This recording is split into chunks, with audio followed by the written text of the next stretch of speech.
Hello, PDBC.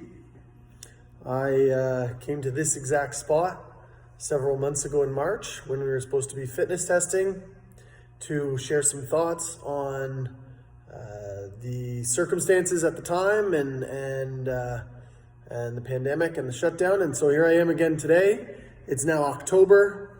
It is the time that we traditionally would be having our last week of practices on the water and getting ready to come indoors. Between those two times, we have had 0 on-water dragon boat practices. Can you believe it?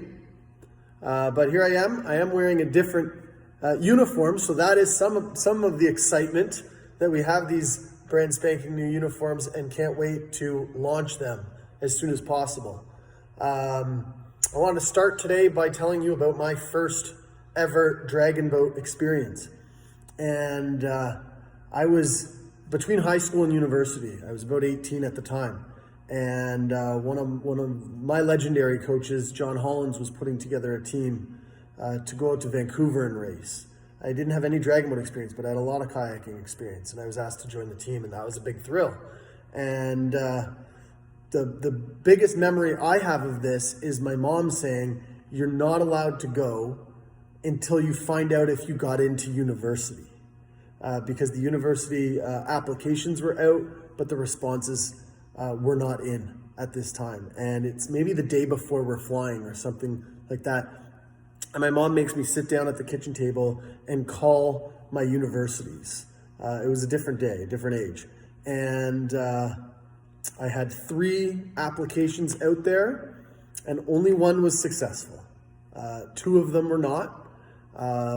But as an 18-year-old, I was like, perfect, I can get on the plane. I got in. I got into my 3rd choice. Awesome, let's go. Let's do some dragon boating. I was really not, well, you can see, till this day, dragon boat was the priority over maybe real life. But somehow I've been able to put off real life as long as possible. So got on the plane, had great friends on that team. John Hollins and the other team leader was Dave Oikawa. They remain huge mentors to me to this day. And we had these t-shirts, and the inscription on the t-shirts was "Friendship Through the Dragon."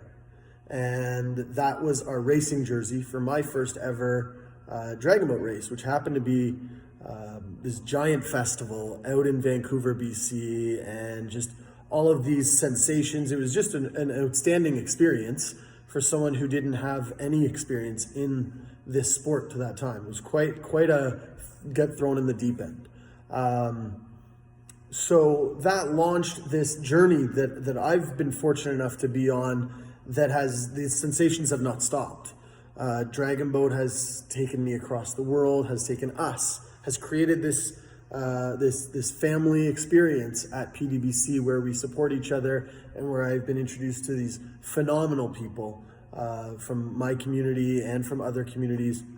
And so in some ways that journey has not stopped, much like my university career. It went on and on and on for many years, but here we are today.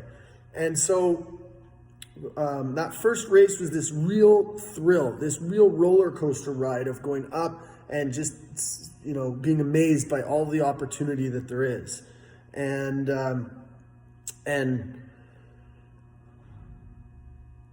as a coach, when my career transitioned to coaching, what I always thought the skill that I had was to be able to see what is coming,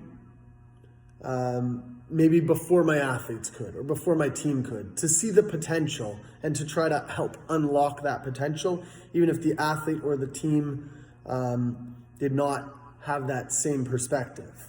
Well, I tell this story because now, for me, in my dragon boat journey, there's never been adversity like there is today, like there has been these last several months. The pandemic has really, truly attacked our sport of dragon boat. It's hard for me to imagine other sports that have the challenge like we do to get back, to be close together, to the element of team is just intrinsic in what we do, being close together, being unified, being cohesive, and that script has been flipped on us.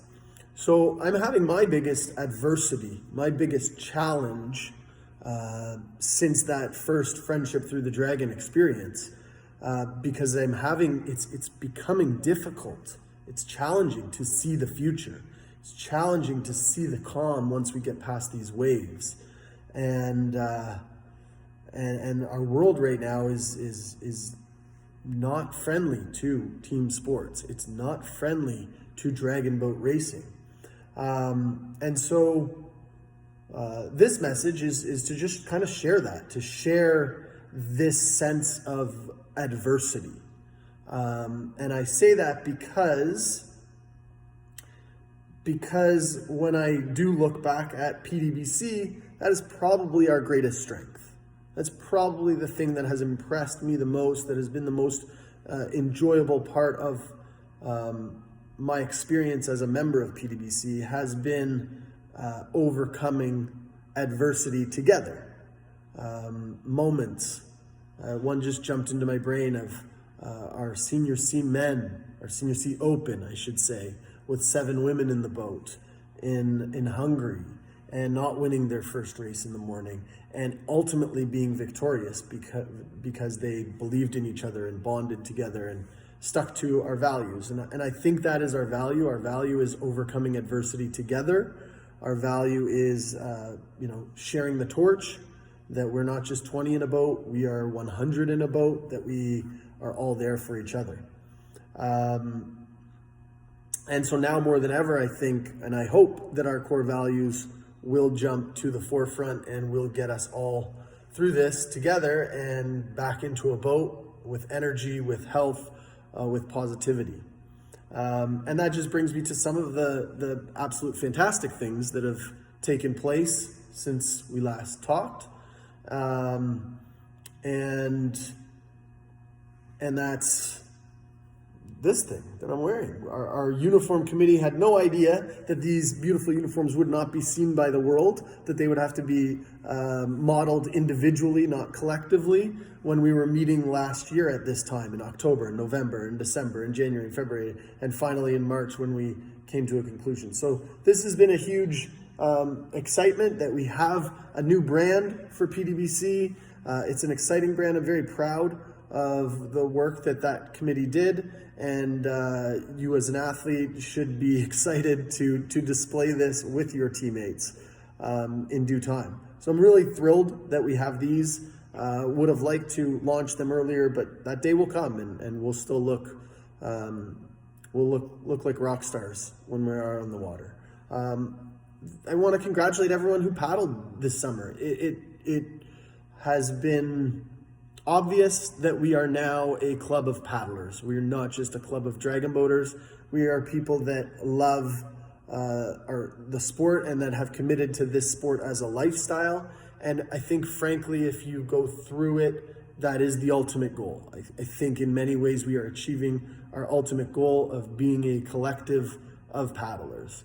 And our OC program has been the best demonstration of that. We had about 70 athletes 70 to 80 athletes who paddled in an outrigger practice every week for 12 weeks from June until about last week.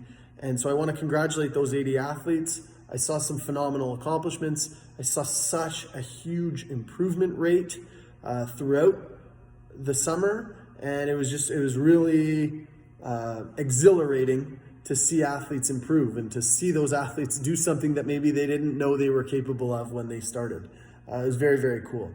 We are going to march forward. We are going to treat this as much of a regular season as we possibly can.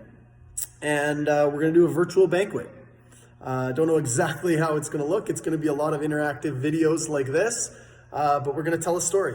And that's what our banquet's about. It's telling the story of the year. And this year's story was different. There's no question about it. So perhaps we'll have some good laughs. So you can participate in that by sending in pictures of what you've been doing. And Bridget will keep you up to date on that. But we're going to do a virtual banquet because that is a hallmark, that is part of our core values, is to tell the story at the end of the year. So that's coming. And we're going to launch our 2021 programs in the next few days. We're going to start group training in the safest manner we possibly can. And we're going to look towards Believe in Better Days. We're going to look towards pool paddling at Afterburn. And we're going to look towards getting in dragon boats together next spring and doing all the things that will make us the best dragon boat club in the world. So look for those things. We need to celebrate right now how we have stayed connected. Zoom workouts were a great way to launch our pandemic training in March and April. Boot camps, outdoor boot camps, are a great way to bridge the gap from our on-water to our indoor training right now. Physically distanced and well-coached by Danielle. Our OC program was a great success. Athletes are paddling as much as they have in the past, just in a different craft. And just seeing athletes bond together, hiking, sharing pictures, staying connected. That's the core value that demonstrates friendship through the dragon, what it's all about.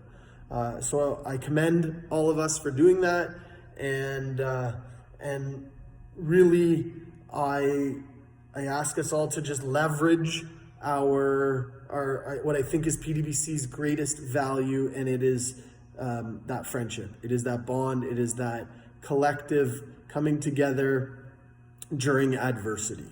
I know PDBC as a club is going to be ready to go.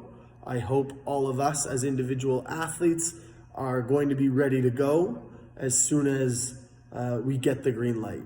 And when that green light comes, I think our next time together is going to be a huge celebration. When we are allowed to get into a dragon boat, when we are allowed to be a team again, when we're allowed to let our our friendship through the dragon flourish, when we're able to complete that circle and come back to friendship through the dragon, 22 people in a dragon boat beating strong. So I just wanted to share this message with you today, sort of to bookend the last message. This is our greatest time of adversity for our sport, for our club, but we've built such a phenomenal foundation of overcoming adversity through the years that I can't wait to see what's next. It's a bit murky. I have to look over the waves to see that flat water when we have a series and we go to top speed. So I can't wait to do it with you all as soon as they'll let us. In the meantime, we're trucking forward. We're ready to go. Rock and roll. Party on.